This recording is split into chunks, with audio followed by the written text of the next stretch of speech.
one of the issues, and for some reason, I think this applies more to women who do historical portrayals than to men. And I can't quite figure out why. But with women, it's harder to place them in history, right? Because Jackie Kennedy did have, and it's an issue that comes up with Eleanor Roosevelt too. You know, at what stage in their life do you present this person? And, you know, when I think about, let's say, I don't know, Mark Twain, there's like a visual image of Mark Twain that I have in my mind, and it's usually the way portrayals will present him. Similarly with Abraham Lincoln, right? There's a certain image of Abraham Lincoln that we have. It's not difficult to evoke that. But with a lot of women, it's much more difficult. And with Jackie Kennedy, you know, if I were to portray Jackie Kennedy in the 1980s, let's say, it'd be challenging because I don't think people would recognize her, right? We have this image of Jackie Kennedy in the era when she was most in the public eye, which was in the White House. So when I'm doing a woman, I try to evoke that character as well as I can. And I think with historical portrayals, it's always tough, right? Because you're not trying to do an impersonation. Like I don't have to exactly look like that person, but I should try to evoke that person. Right. What I try to do typically is to portray that person at an age and a time when they were in the public eye, and hopefully at an age that closely matches mine. I was born in 1969. So, and here's the challenge I had. When I started doing Jackie Kennedy, and this was, I don't know, this was probably around 2006, something like that.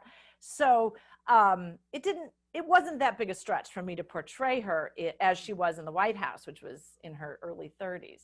Well, of course, ever since then, I keep getting older and older and older, and she's sort of perpetually, 34, 35 years old. Darn it.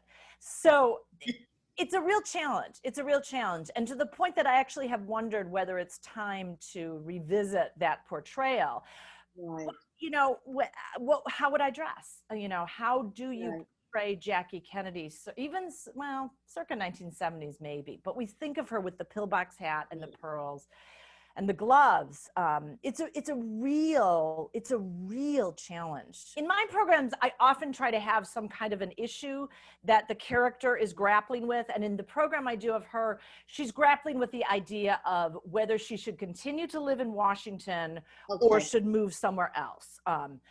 She'd always said she wanted to live where she had lived with JFK, but living in Georgetown is turning difficult. So she makes the decision to go to Georgetown. So the climax of the program is sort of the assassination. When was she battling whether or not to remain in DC?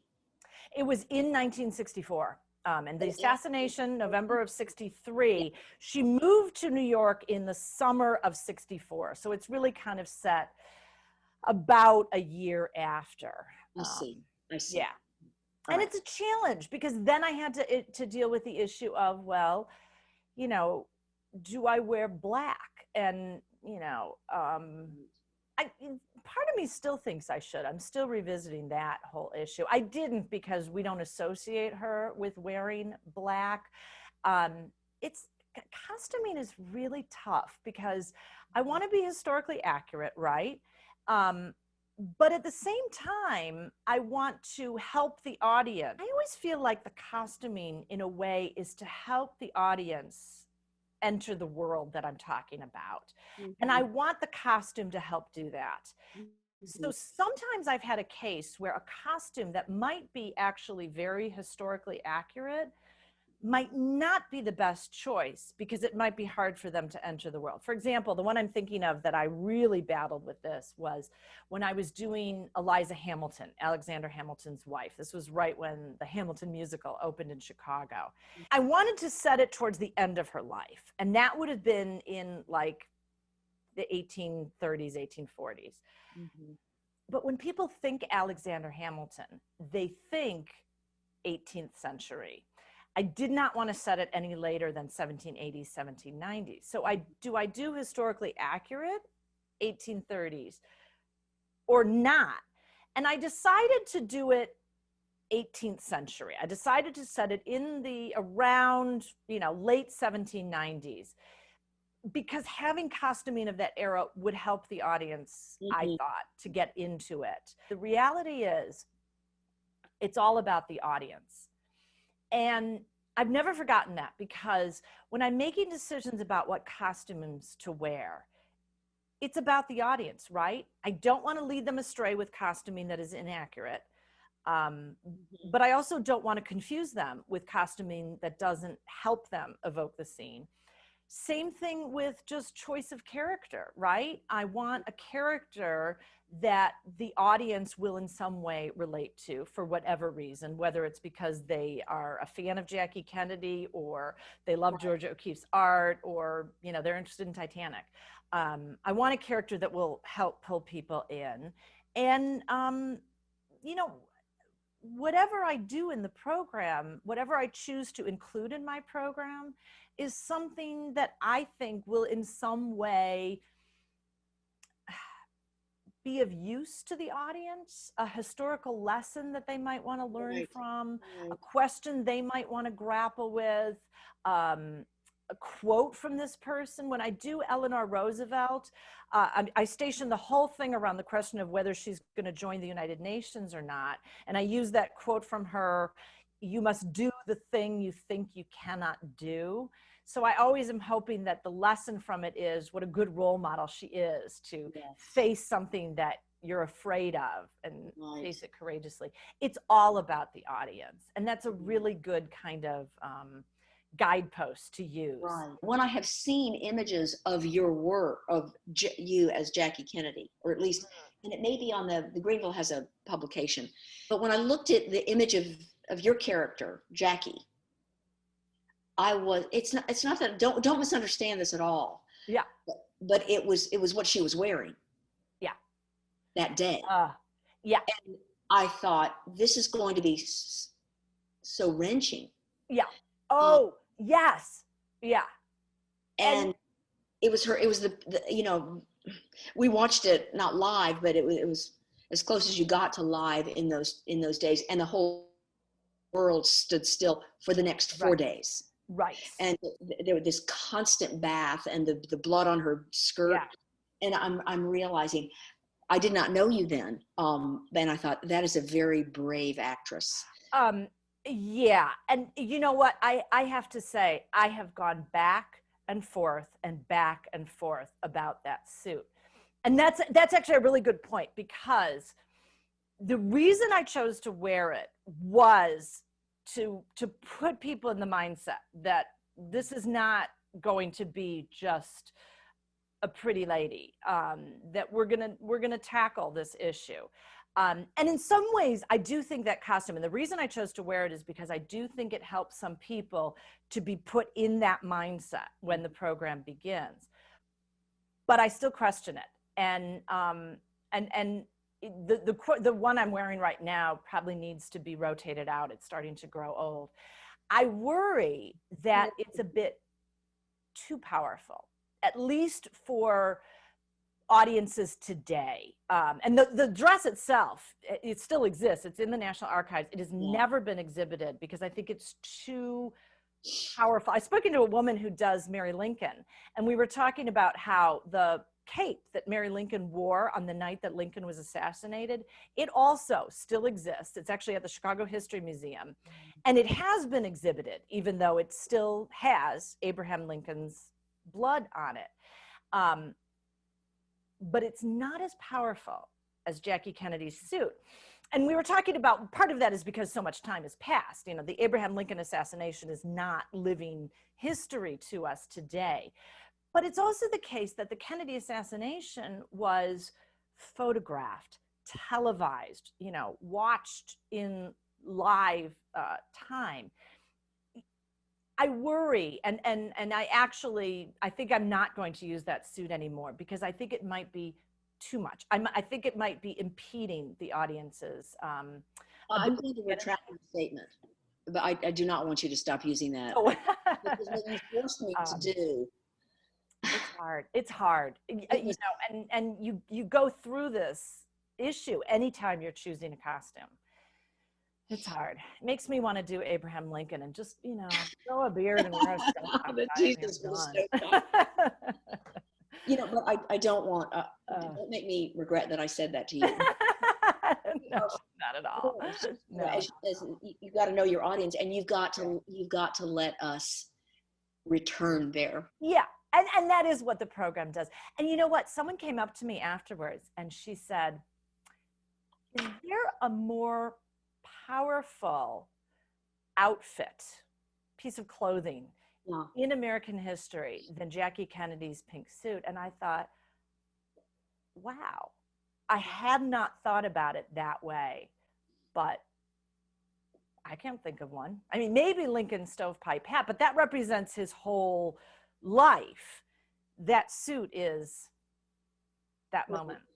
Yeah, it's powerful. Leslie, here's the analogy to make. 9/11. Yeah. And the next 5 days. Yes. That's what we're shuddering over. Yeah. It's the next 5 days. Yeah. It's a total imprint in a way that nothing else accomplishes it. Yes. A world grieved. I give a lecture on the history of First Ladies, and I talk about how the way that she constructed the funeral, and she oversaw all the details meticulously of the Kennedy funeral. And I think it was Linda Bird Johnson said, she gave us a focus for our national grief. Right. And she made that funeral a focus on not just the awfulness and the disaster of what had happened, but the dignity and the remembering the Kennedy years in this particular way. Not only the fact that, we couldn't fall apart because she wasn't falling apart, but she gave us a focus for the grieving. And I thought, that is what Jackie Kennedy did unbelievably skillfully. I mean, really, she was a master at understanding and, I don't want to say manipulating, because I don't think there was anything fake about it. She understood how public image can have real impact and value to people's lives. So much of what I do is so easily replicated on a smaller scale, because historical figures, yes, they have all this depth to them, and you can do a 7-hour documentary on Eleanor Roosevelt. But at the same time, it doesn't have to be that complex. When you get right down to it, it's the question of, why does this person matter?